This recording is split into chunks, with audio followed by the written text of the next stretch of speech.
Hi this is Prince sir and you are watching Phenol institute. कैसे हैं आप लोग? लास्ट लेक्चर के अंदर हमने न्यूमेरिकल्स देखे। तो न्यूमेरिकल्स के बाद मैंने होमवर्क के अंदर आपको न्यूमेरिकल्स दिए थे।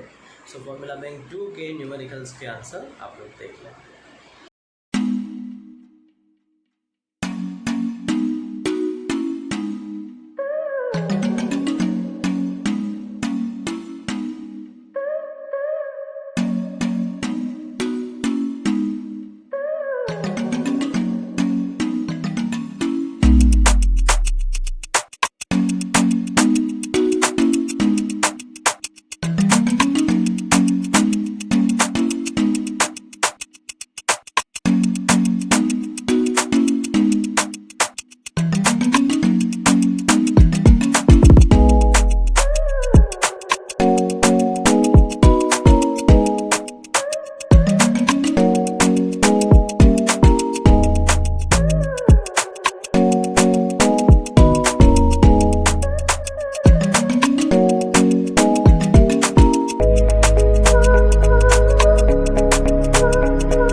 दोस्तों आप आंसर्स चेक कर लें और अगर कोई डाउट है तो व्हाट्सएप नंबर दिया है, आप व्हाट्सएप कर सकते हैं। दोस्तों आज के लेक्चर के अंदर हम कंसिडर करेंगे द फार्मूला बैंक 3 और हम कंसिडर करेंगे about the standard temperature, pressure, normality. और नॉर्मलिटी के लिए जो बहुत ही इंपॉर्टेंट बात है वो है एन फैक्टर। एन फैक्टर का जो लिस्ट है मैं आपको देता हूँ, उसको आपको बहुत अच्छी तरह से याद कर लेना है। और पहले मैं आपको समझा देता हूँ कि एन फैक्टर का लिस्ट क्या है। In Formula Bank 3 we will consider the normality, but before going on normality उसकी टर्म्स में n फैक्टर आता है। जनरली स्टूडेंट्स को यही डाउट होता है कि n फैक्टर कहाँ से और कैसे निकालें। दोस्तों ये बात जेई एंड नीट के लिए बहुत ही इम्पोर्टेंट है कि n फैक्टर का जो लिस्ट है मैंने यहाँ पे सारे के सारे जितने मिले उतने ढूंढ के मैंने यहाँ पे सारे के सारे लिखे हुए हैं। आप लोग ये जो लिस्ट है वो 11th के लिए नहीं, सिर्फ 11th में तो सही लेकिन 12th के लिए भी इतना ही इम्पोर्टेंट रहेगा। आप ये जो लिस्ट है उसको एकदम संभाल के रखिएगा। और दूसरी बात ये है कि यहाँ पे जो n फैक्टर दिए गए हैं वो कुछ कंपाउंड्स के हैं, that is for just for knowledge. और यही आपको पूछे जाए, ऊपर से दूसरे भी पूछे जाएंगे तो आपको ये देख के दूसरे का अंदाज़ा आ जाएगा कि इसके लिए n फैक्टर क्या होगा, राइट। पहले तो हम कंसिडर करते हैं कि n फैक्टर क्या है। तो n फैक्टर एक चीज़ है जिसके अंदर हम एसिडिटी कंसिडर करते हैं बेस के लिए। मतलब कि अगर हम कंसिडर करते हैं कोई बेस तो उसके लिए उसका n फैक्टर उसकी एसिडिटी कही जाएगी। उल्टा है, बेस के लिए एसिडिटी तो एसिड के लिए क्या होगा, ऑब्वियसली बेसिसिटी। इसका मतलब क्या है बाद में समझते हैं, लेकिन पहले तो ये समझ लें कि it is acidity for base and basicity for acid, उल्टा।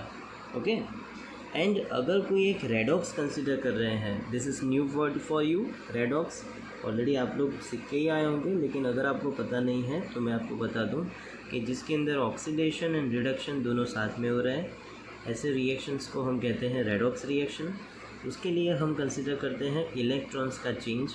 तो आज के लेक्चर के अंदर हम ये 3 डिटेल में पढ़ने वाले हैं, उसके बाद एग्जैक्टली फार्मूला बैंक 3 अपनी स्टार्ट होगी। सो पहले हम कंसिडर करते हैं बेस। सो बेस के लिए N factor is equal to what, it is acidity. जैसे कि NaOH है, NaOH का आप पानी के अंदर डिसोसिएशन करें तो होगा क्या, Na+ मिलेगा, OH- मिलेगा। एक सिंपल सी बात है कि कितने मोल OH- हमको मिल रहे हैं, that is called its acidity. मतलब कि अगर इसको हम H+ के साथ रिएक्शन करवाएं तो H+ के साथ Na+ तो रिएक्शन करने वाला है नहीं, न्यूट्रलाइजेशन रिएक्शन कहा जाएगा। Acid plus base give salt plus water. तो एसिड और बेस में main reaction H+ and OH- का होगा। तो कितने OH- यहाँ पे हैं, 1। तो कितने H+ को वो न्यूट्रल करेंगे, 1। इसलिए एन फैक्टर क्या होगा, 1 होगा। समझे? अगर नहीं समझे हैं तो दूसरे रिएक्शन के अंदर देखते हैं। Barium hydroxide, it was sodium hydroxide, now it is barium hydroxide. अब बेरियम हाइड्रोक्साइड के अंदर OH- कितने हैं, देन 2। तो ये कितने H+ को न्यूट्रलाइज कर सकते हैं, 2 H+ को न्यूट्रलाइज कर सकते हैं, इसलिए N factor is equal to 2। For simplicity you can say कि सर इसके अंदर 2 OH है तो एन फैक्टर 2, तो मैं ना नहीं बोलूँगा, आंसर तो यही है कि जितने OH है उतनी उसकी acidity and that will be equals to its N factor. Okay, so KOH, K+ and OH-, तो n factor 1. Aluminium hydroxide, it was the potassium hydroxide, it is aluminium hydroxide। तो aluminium hydroxide के अंदर भी कैसे, तो Al3+ + 3 OH-, तो n factor कितना लेंगे, 3 लेंगे। अब कोई न्यूट्रल सब्सटेंस है तो न्यूट्रल सब्सटेंस के लिए हम कैसे कंसिडर करेंगे, तो न्यूट्रल सब्सटेंस जैसे कि ग्लूकोज है, फ्रुक्टोज है, यूरिया है, ऐसे न्यूट्रल सब्सटेंस के लिए हम कंसिडर करेंगे N factor is equal to 1। For acid it is called as basicity. अब एसिड के लिए एन फैक्टर की बात बहुत निराली है, आप बराबर ध्यान से देखिएगा। यहाँ पे H+ जितने हैं उतना उसका एन फैक्टर होगा, जितना H+ है उतना उसका एन फैक्टर होगा। मतलब कि एसिड के लिए बोला बेसिसिटी, मतलब जैसे कि HCl है तो कितने H+ पानी में HCl को डालने से निकलते हैं, 1 H+। तो 1 H+ कितने OH- को न्यूट्रलाइज कर सकता है, 1 को, इसलिए एन फैक्टर क्या है, 1। मतलब कि H+ + OH- गिव्स वाटर। तो वैसे ही H2SO4 के लिए, H2SO4 के लिए मैं कंसिडर करूँगा यहाँ पे 2H+ है। जैसे यहाँ पे 2H+ है तो कितने OH- को ये न्यूट्रलाइज कर सकता है, तो यहाँ पे 2 OH- को न्यूट्रलाइज कर सकता है, इसलिए n इज़ इक्वल टू 2। तो अल्टीमेटली जितने H होंगे उतने ही उसका n फैक्टर होगा। लेकिन इसके लिए एक और भी बात है कि आप इसका स्ट्रक्चर याद करें। ये है सल्फ्यूरिक एसिड का स्ट्रक्चर। सल्फ्यूरिक एसिड के स्ट्रक्चर के अंदर कितने OH ग्रुप्स हैं, तो है 2 OH ग्रुप्स। इसमें से एक H+ ये निकल सकता है, आयोनाइज हो सकता है, एक H+ यहाँ पे आयोनाइज हो सकता है, मतलब H+O-, H+O-, इसलिए 2 H+ मिलेंगे। And as it gives 2 H+ in water, N factor is equal to 2। Again मैं आपको रिपीट करवा दूँ, HCl के लिए तो बात बहुत सिंपल है, एक H+ और एक Cl-, इसलिए N factor is equal to 1। ठीक है, अब H2SO4 के लिए क्या होगा, 2 H+ निकलेंगे, तो एन फैक्टर 2। लेकिन 2 H+ ही क्यों निकले, बिकॉज उसका स्ट्रक्चर देखिए, उसके अंदर कितने OH हैं, तो H2SO4 के स्ट्रक्चर के अंदर 2 OH हैं, इसलिए यहाँ से 2 H+ निकलेंगे, मतलब एक H+ यहाँ से आयोनाइज होगा, एक H प्लस यहाँ से आयोनाइज होगा। तो आयोनाइजेशन होने के लिए, अब आयोनाइजेशन का मतलब क्या, अगर हम इसको पानी में ऐड करते हैं तो H plus and O minus बने, इस फिनोमेना को कहते हैं आयोनाइजेशन। H प्लस यहाँ से निकले, O माइनस यहाँ से बने, ऐसा होने के लिए H जो है वो ऑक्सीजन के साथ कंपलसरी जॉइंट होना चाहिए, राइट। तो यहाँ पे कितने H ऑक्सीजन के साथ जॉइंट है, 2, इसलिए N factor is equal to 2। Oxalic acid की बात करते हैं। ऑक्सैलिक एसिड के स्ट्रक्चर में COOH, तो OH कितने हैं यहाँ पे, 2, H वैसे भी 2 है, इसलिए N factor is equal to 2। HNO3 के स्ट्रक्चर के अंदर हम कंसिडर करेंगे तो H plus and NO3 minus, N factor is equal to 1। अब list of phosphorus acid, it is very important. तो चलो लिस्ट ऑफ फॉस्फरस एसिड के लिए हम सिंपली कंसिडर करते हैं कि जैसे H3PO4 है, तो H3PO4 के लिए अगर मैंने जैसे बात बताई कि जितने H है उतने H प्लस मिलेंगे, तो क्या होगा, तो देखो फॉस्फोरिक एसिड ये जिसके अंदर 3H हैं, राइट, तो N factor is equal to 3, okay. अब है बात फॉस्फोरस एसिड की, तो फॉस्फोरस एसिड के अंदर कितने H हैं, 3, तो फिर N फैक्टर क्या होगा, 3, लेकिन बताया गया है 2, क्यों। चलो एक और, यहाँ पे H3PO2 जिसे हम कहेंगे फॉस्फेनिक एसिड, यहाँ पे मैं लिखता हूँ फॉस्फेनिक एसिड। अब फॉस्फेनिक एसिड के लिए तो N फैक्टर होना चाहिए 3, लेकिन बताया क्या गया है, N factor is equal to 1। तो क्या हम गलत पढ़े, नहीं, अब हमको कंसिडर करने होंगे उनके स्ट्रक्चर्स। तो सर ये स्ट्रक्चर हमको याद करने हैं, आपकी ओर से मुझको क्वेश्चन, मैं आपको क्या बोलूँगा, हाँ बेटा याद करने हैं, इसलिए आप याद रखो। अब उसके स्ट्रक्चर देखिए, स्ट्रक्चर के अंदर OH ग्रुप्स कितने हैं, तो OH ग्रुप है 3, राइट।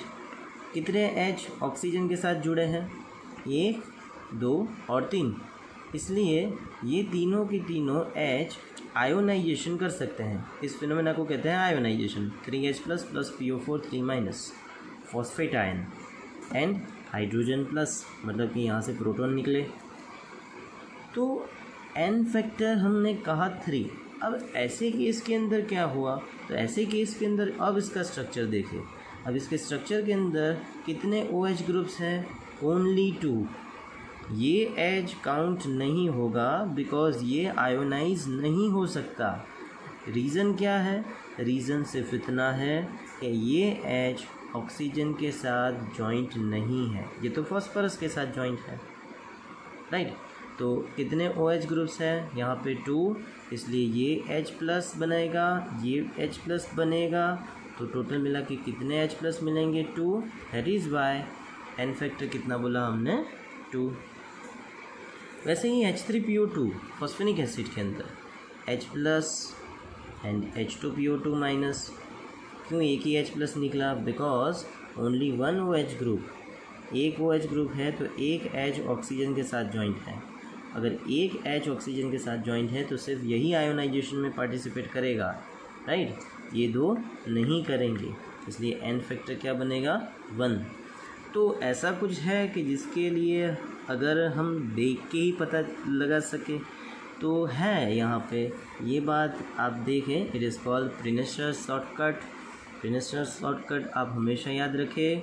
N फैक्टर क्या है, तो N factor is equal to number of oxygen -1। लेकिन ये शॉर्टकट सिर्फ और सिर्फ फॉस्फोरस एसिड, फॉस्फोरस के जो एसिड हैं उनको ही लगेंगे, ओके, और मेनली ये 3 को लगेंगे। तो कैसे, तो देखो ऑक्सीजन कितने हैं यहाँ पे, 4, तो N factor is equal to 3, कैसे 4 - 1 इज इक्वल टू 3। तो वैसे यहाँ पे क्या हो गया, तो 3 है, तो 3 - 1 इज इक्वल टू 2, तो N फैक्टर 2 आ गया। एंड लास्ट में H3PO2 में 2 - 1 इज इक्वल टू 1 हो गया। तो इस तरह से शॉर्टकट से भी आप याद रख सकते हैं। अब हम बात करेंगे रेडॉक्स के बारे में। जब कभी भी रेडॉक्स होता है तो उसके अंदर 2 मीडियम आते हैं, एसिडिक आता है, अल्कलाइन मतलब कि बेसिक आता है, और एक भी मीडियम आ सकता है न्यूट्रल। सो ऐसे केस के लिए आप कंसिडर करें जैसे कि KMnO4 है, KMnO4 को कहेंगे पोटेशियम परमैंगनेट, राइट। तो पोटेशियम परमैंगनेट के अंदर MnO4 माइनस आयन है, MnO4 माइनस आयन, इसे कहते हैं परमैंगनेट आयन। नाम क्या है इसका? Permanganate ion. अब परमैंगनेट आयन के अंदर Mn जो है, Mn मतलब मैंगनीज, मैंगनीज का हमको निकालना है वैलेंसी।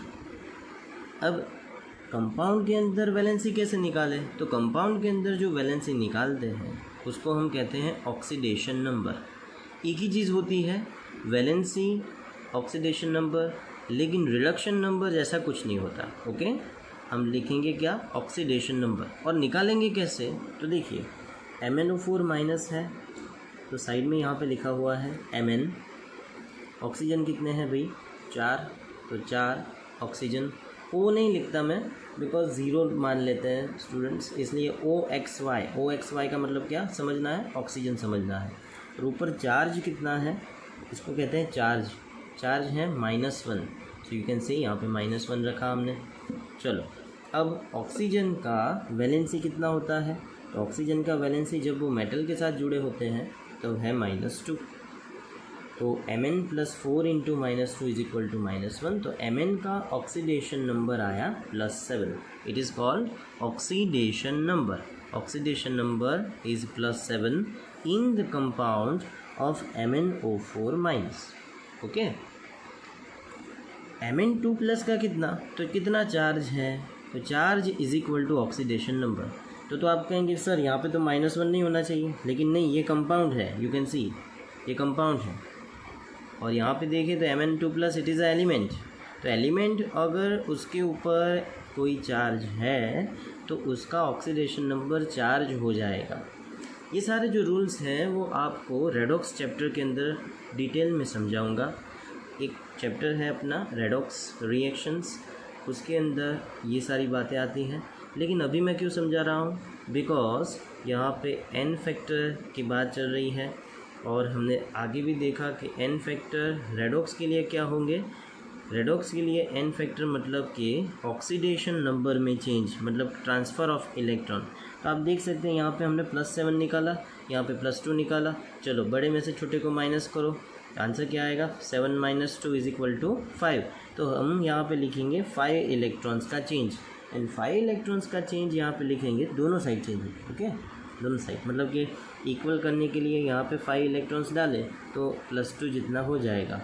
अगर आपको ये बात समझ में ना आई तो आप टेंशन ना लें, बिकॉज हम ऑक्सीडेशन नंबर रेडॉक्स के अंदर डिटेल में पढ़ने ही वाले हैं। आप सिर्फ इतना याद रखें कि +7 से +2 कितना चेंज आया? 5, तो n फैक्टर इसके लिए क्या होगा? 5। वैसे ही एक और न्यूट्रल और फेंटली अल्कलाइन मतलब कि बेसिक, तो MnO4-, चलो इसका ऑक्सीडेशन नंबर, तो ऑक्सीडेशन नंबर MnO4- का अभी देखा हमने, Mn+4 × oxygen is equal to -1। ये -1 क्यों डाला? बिकॉज यहाँ पे टोटल चार्ज ऊपर की साइड जितना है उतना लिखना पड़ेगा। कितना है? -1, इसलिए हमने क्या लिखा? -1 लिखा। So Mn+4 × -2 is equal to -1। Oxygen का चार्ज हम कितना लेते हैं? -2 लेते हैं, उसकी वैलेंसी है, इसलिए Mn का ऑक्सीडेशन आया +7। ओके, सो +7। वैसे ही उसका कन्वर्जन किस में होता है? तो MnO2 में होता है। तो MnO2 के अंदर Mn का ऑक्सीडेशन नंबर, तो वापस कंपाउंड आया, कंपाउंड के लिए तो फाइंड करना पड़ेगा। तो देखिए यहाँ पे MnO2 ऊपर कोई चार्ज है नहीं है, इसलिए इज इक्वल टू 0 लिखेंगे। चार्ज इज़ नॉट गिवन, यहाँ पे कोई चार्ज नहीं है, मतलब ये न्यूट्रल है तो इज इक्वल टू करके हम क्या डालेंगे? 0। So Mn+2 × oxygen is equal to, answer क्या आएगा? 0। Mn2 × ऑक्सीजन का चार्ज कितना लेंगे? -2 is equal to 0, and therefore Mn का ऑक्सीडेशन नंबर आया +7। अब +4। अब +7 से +4 कितना चेंज? 3 इलेक्ट्रॉन्स का चेंज, इसलिए n फैक्टर क्या हो जाएगा? 3। अगेन आई एक्सप्लेन, यहाँ पे +7 है, MnO2 का हमने निकाला, Mn+2 × -2 इज इक्वल टू 0 करके, 0 इसलिए डाला क्योंकि इसके ऊपर कोई चार्ज नहीं था। कोई चार्ज ना हो तो हम क्या डालेंगे? 0 डालेंगे, एंड Mn का ऑक्सीडेशन नंबर होगा +4। अब Mn से Mn का चेंज, आप बोलेंगे सर ऑक्सीजन से ऑक्सीजन का चेंज नहीं ले सकते ना, यहाँ पे सिर्फ और सिर्फ मेटल देखे जाएंगे और oxygen is considered as a non metal. और दूसरी बात ये भी है कि ऑक्सीजन का यहाँ पे चार्ज हमने -2 लिया, यहाँ पे भी चार्ज हमने -2 लिया, तो -2 से -2 इसका मतलब क्या 0। ऐसा कोई चेंज नहीं कंसिडर किया जाएगा, यहाँ पे Mn को ही सब्जेक्ट बनाएंगे। +7 से +4 3 का चेंज मतलब 3 इलेक्ट्रॉन्स का चेंज, तो n फैक्टर क्या होगा 3 होगा। फॉर सिंप्लिसिटी यहाँ पे मैं लिख देता हूँ कि कोई भी एक एलिमेंट दिया हुआ है और उसका n फैक्टर पूछते हैं आपको, राइट, तो आपको उसकी जनरल वैलेंसी लिखनी है। Modern periodic table, right, modern periodic table आपको आप पढ़े होंगे मॉडर्न पीरियोडिक टेबल। तो मॉडर्न पीरियोडिक टेबल के अंदर यहाँ पे ग्रुप वाइज सेपरेशन दिया है, LINAK RBCS, ये जो सारे एलिमेंट हैं उनका जनरल ऑक्सीडेशन नंबर जो होगा वो 1 होगा, बिकॉज ग्रुप 1 में है। ग्रुप 2 में होंगे ये सारे एलिमेंट्स हैं BE MG CA SR BA RA, तो n फैक्टर क्या होंगे 2। 13th ग्रुप है, तो 13 ग्रुप के लिए क्या होंगे, तो 13 ग्रुप माइनस हम करेंगे 10, 13 ग्रुप जो ग्रुप नंबर है 13 माइनस हम करेंगे 10, तो आंसर कितना आएगा 3। तो boron, aluminium, gallium, indium and thallium इनके लिए +3 लेंगे। अब हम जाएंगे फार्मूला बैंक के अंदर नॉर्मलिटी के इक्वेशंस के अंदर, तो पढ़ते हैं normality. Formula bank 3 normality 1 to 32 जो फार्मूलाज हैं वो आगे के लेक्चर्स के अंदर मैंने पढ़ाए हैं आपको। अगर आपने नहीं पढ़े तो नीचे लिंक शेयर कर दी है, आप उसके ऊपर क्लिक करके पुराने वीडियोस देखें और जो फार्मूला बैंक है उसको अच्छी तरह से प्रिपेयर कर लें। आज हम बात करेंगे नॉर्मलिटी के अंदर, तो normality is equal to weight, मतलब कि मोलर मास। यहाँ पे नीचे मोलर मास, यहाँ पे मास, मतलब कि वेट। वेट किसका, weight of solute, weight of solute into 1000 upon molar mass into VML into n factor. n factor मतलब क्या, तो आगे जो मैंने पढ़ाया n फैक्टर का लिस्ट और शेयर भी किया है, वहीं से आपको n फैक्टर मतलब कि कोई भी एक कंपाउंड के लिए पूछा जाएगा, जैसे H2SO4, तो H2SO4 का ऐसे मास दिया है, मोलर मास दिया है, वॉल्यूम ऑफ सॉल्यूशन दिया हुआ है और नॉर्मलिटी फाइंड करनी है। n फैक्टर नहीं देंगे क्वेश्चन के अंदर, n फैक्टर नहीं देंगे, n फैक्टर आपको याद रखना होगा। ओके, सो आपने अगर आगे की फार्मूला बैंक 2 के अंदर देखी हो तो ये फार्मूला तो आपको जानी पहचानी सी लगेगी। ये फार्मूला है किसकी, ये फार्मूला है मोलारिटी की, है ना। सो मोलारिटी की ये फार्मूला, तो इसको मैं सेपरेट करके मैं इसकी जगह पे मोलारिटी लिख दूँ, तो नेक्स्ट फार्मूला बन जाएगा नॉर्मलिटी। नॉर्मलिटी को n से बताएंगे, normality is equal to molarity into n factor. So is equal to करके हम क्या लिखेंगे, इज इक्वल टू करके हम डैश छोड़ेंगे मतलब अपना आंसर, और पीछे लिखेंगे n। n का मतलब क्या है, कैपिटल N लिखेंगे, n का मतलब है normal. Okay, we will write normal, ये आंसर है। तो आंसर अपना जैसे 1.28 आता है, तो 1.28 अकेला नहीं बोलेंगे, 1.28 नॉर्मल बोलेंगे। सो नॉर्मलिटी का आंसर आएगा नॉर्मल के अंदर। Okay, now normality is equal to what, molarity into n factor. Molarity कैसे, तो इतनी फार्मूला मोलारिटी का हो गया, इसलिए मोलारिटी इंटू n फैक्टर। वैसे ही जैसे M1V1 इक्वल्स टू M2V2 पढ़े थे, वैसे ही ये है, जैसे कि एक सब्सटेंस की नॉर्मलिटी दी है, उसका वॉल्यूम दिया है, दूसरे की नॉर्मलिटी दी है, उसका वॉल्यूम फाइंड करना है तो हम कर सकते हैं, दूसरे की नॉर्मलिटी निकालनी है, वॉल्यूम दिया है तो भी निकाल सकते हैं। सो N1V1 इक्वल्स टू N2V2। 36 जैसे हम रिजल्टेंट मोलारिटी कंसिडर किया था, वैसे ये है रिजल्टेंट नॉर्मलिटी, जिसके अंदर मोर देन 1 नॉर्मलिटी दी है, मोर देन 1 वॉल्यूम्स दिए हैं, दोनों सॉल्यूशन को मिक्स कर रहे हैं। तो वैसे ही है ये N1V1 प्लस N2V2, जैसे 3 कंपोनेंट होंगे तो हम क्या लिखेंगे, N1V1 plus N2V2 plus N3V3 upon V1 plus V2 plus V3। Next formula है यहाँ पे n फैक्टर से रिलेटेड, मतलब कि नॉर्मलिटी जब भी आएगी तो n फैक्टर तो आएगा ही आएगा। So normality is equal to weight into 1000 upon equivalent mass into VML। अब ये इक्विवेलेंट मास क्या है, तो equivalent mass is equal to molar mass upon N factor.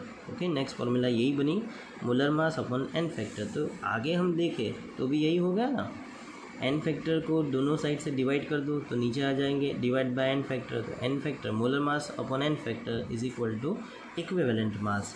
अगर याद ना रहे तो यही 38 नंबर की फॉर्मूला अच्छी तरह से याद कर लो, तो ये समझ में आ जाएगा, molar mass upon N factor is equal to equivalent mass. इसे क्या कहेंगे, इक्विवेलेंट मास कहेंगे, इक्विवेलेंट मास। 39 कहते हैं ग्राम पर इक्विवेलेंट। ग्राम पर इक्विवेलेंट क्या होता है, तो मास मतलब कि weight of solute into N factor upon molar mass, weight of solute into N factor upon molar mass. तो नॉर्मलिटी की सारी फार्मूलाज यहाँ पे ख़त्म हुई। अब 40 नंबर की फार्मूला कंसिडर करते हैं। ये है मोल कॉन्सेप्ट की बेसिक फार्मूला, राइट, इसे हम मोल कॉन्सेप्ट की बेसिक फार्मूला कहेंगे। तो मैं आपको समझाता हूँ एसटीपी। एसटीपी क्या होता है, एसटीपी होता है standard temperature and pressure. Standard temperature कितना लेते हैं, 273 केल्विन एंड 1 बार प्रेशर। तो ये चार जो फ्रेंड्स हैं वो हमेशा इक्वल होते हैं। आप ये चार फ्रेंड्स का केमिस्ट्री बहुत अच्छी तरह से याद कर लो कि कहना क्या चाहते हैं। ये चारों के चारों एसटीपी पे एक दूसरे के साथ जुड़े हुए हैं। जैसे कि कोई 1 मोल कंसिडर करता है तो 1 मोल, तो उस गैस का अगर 1 मोल दिया है तो एसटीपी पे उसका वॉल्यूम कितना होगा, 22.4 लीटर। कितना होगा, 22.4 लीटर। जीएमएम का मतलब क्या है, ग्राम मोलर मास, राइट। ग्राम मोलर मास कोई नया वर्ड नहीं है, ये पुराना वर्ड है, मोलर मास ही कहते हैं। जैसे ये मोलर मास है उसे हम ग्राम मोलर मास कहेंगे, वैसे ही। सो ग्राम मोलर मास जैसे कि कंसिडर करते हैं CO2 का, तो कैसे काउंट करते हैं, तो C+2 इंटू ऑक्सीजन, राइट। अब उसके अंदर वैल्यूज़ डालते हैं तो आंसर कितना आता है, 44। तो 44 is a gram molar mass of CO2। Okay, so ये आपको याद रखना है। एंड लास्ट जो टर्म है उसके साथ जुड़ा हुआ वो है Na का मतलब क्या है, एवोगैड्रो नंबर। तो आप इस तरह से याद ना रखें और इस तरह से याद रखें तो भी चलेगा। मतलब यहाँ पे इक्वालिटी बताई है कि 1 मोल एसटीपी पे, राइट, जब कभी भी यहाँ पे स्टैंडर्ड टेम्परेचर एंड प्रेशर आपको कंडीशन के अंदर लिखा जाएगा कि एट एसटीपी, ऐसा लास्ट में लिखा होगा, न्यूमेरिकल के अंदर ऐसे लिखा होगा। सो एसटीपी पे 1 मोल इज इक्वल टू कितना वॉल्यूम होता है, वॉल्यूम होता है 22.4 लीटर। अगर एमएल में कंसिडर करें तो इंटू 1000 करेंगे, आंसर कितना आएगा, 22,400 ml is equal to Avogadro's number 6.022 into 10⁻23 is equal to gram molar mass. जैसे कि एग्जांपल के लिए मैं कंसिडर करता हूँ कि एसटीपी पे मैं कहता हूँ कि 1 मोल CO2 कार्बन डाइऑक्साइड, तो 1 मोल CO2 कार्बन डाइऑक्साइड है तो उसका वॉल्यूम कितना, तो इजीली आप लिखेंगे कि 1 mole is equal to 22.4 litre और 1 मोल CO2 है तो 1 मोल CO2 का कितना, तो इतना ही आंसर आएगा। जैसे एग्जांपल के फॉर्म में ऐसे कहते हैं कि 2 मोल्स ऑफ कार्बन डाइऑक्साइड, तो 2 मोल्स ऑफ कार्बन डाइऑक्साइड के लिए कितना, तो आप लिखेंगे कि 1 mole is equal to 22.4 litre. तो 2 moles is equal to how much, so 2 moles के लिए क्या करेंगे, 22.4 इंटू 2 करेंगे। ml में निकालना है तो ml में निकालेंगे। सो दोस्तों नेक्स्ट जो हमारे जो न्यूमेरिकल्स हैं वो उसी के बेस के ऊपर होंगे। सो अभी यहाँ पे ये फार्मूला बैंक ख़त्म होती है। So 40 number formula was about the STP.